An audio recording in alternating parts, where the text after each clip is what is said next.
Menjelang hari raya kurban ini, kita sering dihadapkan dengan berbagai persoalan yang kerap kali ditanyakan oleh masyarakat.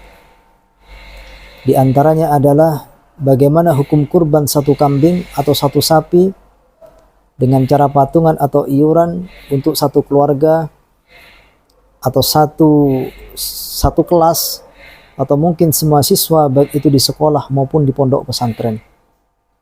Maka untuk menjawab pertanyaan ini, mari kita kaji sesuai dengan apa yang disampaikan oleh para ulama. Secara mendasar, para ulama madzhabul arba'ah memang berbeda pendapat dalam status hukum udhiyah. Mayoritas ada yang mengatakan hukumnya sunnah muakkad, sementara madhab Hanafi mengatakan hukumnya adalah wajib. Namun kendati demikian, yang perlu kita perhatikan bahwa dalam ketentuan ibadah kurban, utamanya yang berkaitan dengan persoalan di atas, itu ternyata ulama madzhabul arba'ah memiliki kesamaan pandangan. Artinya, satu kambing itu hanya cukup untuk satu orang. Sementara untuk satu sapi ataupun onta itu maksimal 7 orang, tidak boleh lebih.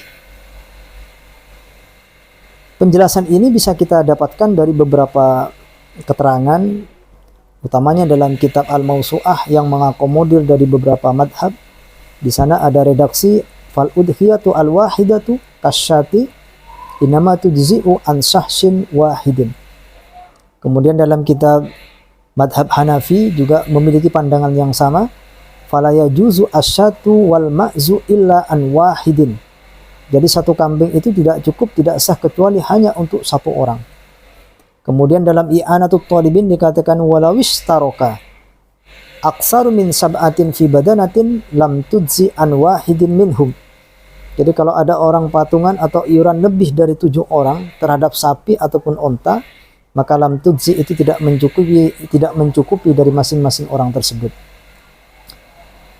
Lalu apakah kemudian kesimpulan ini bertentangan dengan hadis Nabi yang menjelaskan bahwa Nabi itu pernah berkurban 2 kambing, satu untuk dirinya dan kemudian yang lain untuk keluarga dan kemudian untuk umatnya? Maka dalam persoalan ini, pertanyaan ini ternyata dalam beberapa kitab telah dijelaskan oleh para ulama. Dalam kitab Bada'i'us Shana'i di sana dikatakan demikian. Fa in qila alaysa annahu ruwiya anna Rasulullah sallallahu alaihi wasallam doha bi kabshaini amlahaini ahaduhuma an nafsihi wal akharu amman la yadbahu min ummatihi fa kaifa doha bishatin wahidatin an ummati. Jadi inti dari redaksi ini, bukankah ada riwayat dari Kanjeng Nabi bahwa Nabi itu pernah melakukan kurban 2 kambing, satu untuk dirinya, yang satunya lagi untuk umat yang tidak melakukan kurban. Jadi seolah-olah ini satu kambing itu boleh bukan cuma satu, tapi lebih dari satu itu diperbolehkan. Karena di sana ada bahasa umat, dalam redaksi hadis yang lain dikatakan ada keluarga Nabi. Lalu bagaimana jawaban dari para ulama? Fal jawab annahu alaihi assalatu wassalam innama fa'ala dzalika li ajli sawab la lil ijza wa sukuti ta'abbudi anhum. Yang intinya adalah bahwa apa yang dilakukan oleh Kanjeng Nabi itu untuk membagikan pahala saja, bukan untuk menggugurkan terhadap kesunahan udhiyahnya seseorang. Ini dalam kitab Bada'i'us Shana'i. Ternyata keterangan ini senada sebagaimana yang diterangkan dalam kitab Bujairami alal Khatib.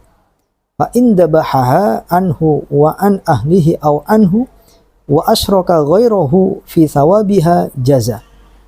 Jadi ternyata kalau kita kurban kemudian diatasnamakan keluarga ataupun mengikut sertakan orang lain, ya, mengikutkan orang lain fi thawabiha, dalam hal pahalanya, itu hukumnya diperbolehkan jaza.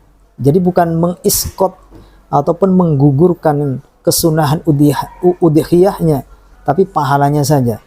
Nah, tendensinya apa ini? Ternyata wa alaihi humila khabaru Muslim doha Rasulullah sallallahu alaihi wasallam bikabsyaini wa qala Allahumma taqabbal min Muhammad wa ali Muhammad wa min ummati Muhammad. Kemudian yang terakhir, berangkat dari pendapat yang mengatakan bahwa udhiyah itu hukumnya sunnah, dalam keterangan lebih lanjut di sana ada pembahasan bahwa udhiyah itu dibagi menjadi dua. Ada udhiyah sunnah ain secara personal pribadi, ada udhiyah yang sunnah kifayah, yang ruang lingkupnya itu adalah ahlil bait, berarti keluarganya. Sehingga ketika ada salah satu dari keluarga yang berkurban, maka akan menggugurkan status sunnah kifayahnya keluarga tersebut, tapi tidak sampai menggugurkan sunnah ainnya yang bersifat pribadi. Ini bisa kita cek dalam kitab Al-Bajuri. Di sana dikatakan wasyatu tujzi'u an wahidin wal ba'ir wal baqartu an sab'atin, seperti tadi. Ini poinnya, wa man kana lahu ahlu baitin hasolatis sunnatu lil jami'i fatadhiyatu sunnatu kifayatin likulli ahli baitin wa sunnatu ainin mimman laisa lahu ahlul bait fa idza ata biha wahidun min ahli baitin kafa'an jami'ihim ay fi sukutit talabi faqat. Ini bisa dicek dalam kitab Al-Bajuri. Maka dapat kita simpulkan dari pertanyaan di atas bagaimana hukumnya. Maka hukum kurban dengan cara patungan jika melebihi batas yang telah ditentukan oleh syara seperti ketentuan di atas, yakni 1 kambing untuk 1 orang, kemudian 1 sapi dan unta untuk 7 orang, maka kurbannya tidak sah atas nama ibadah kurban, akan tetapi hanya menjadi sedekah biasa. Adapun solusinya agar sah atas nama kurban, maka uang yang dikumpulkan itu kita hibahkan atau kita berikan kepada 1 orang ataupun 7 orang untuk kemudian dibelikan kambing atau sapi. Dengan demikian kambing atau sapi yang dibeli menjadi miliknya secara utuh dan sah untuk dikorbankan atas nama dirinya atau atas nama 7 orang tersebut.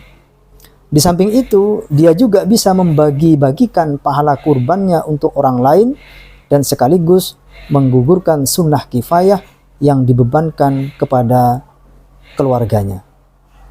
Mungkin demikian yang bisa kami sampaikan. Ada kurang lebihnya mohon maaf.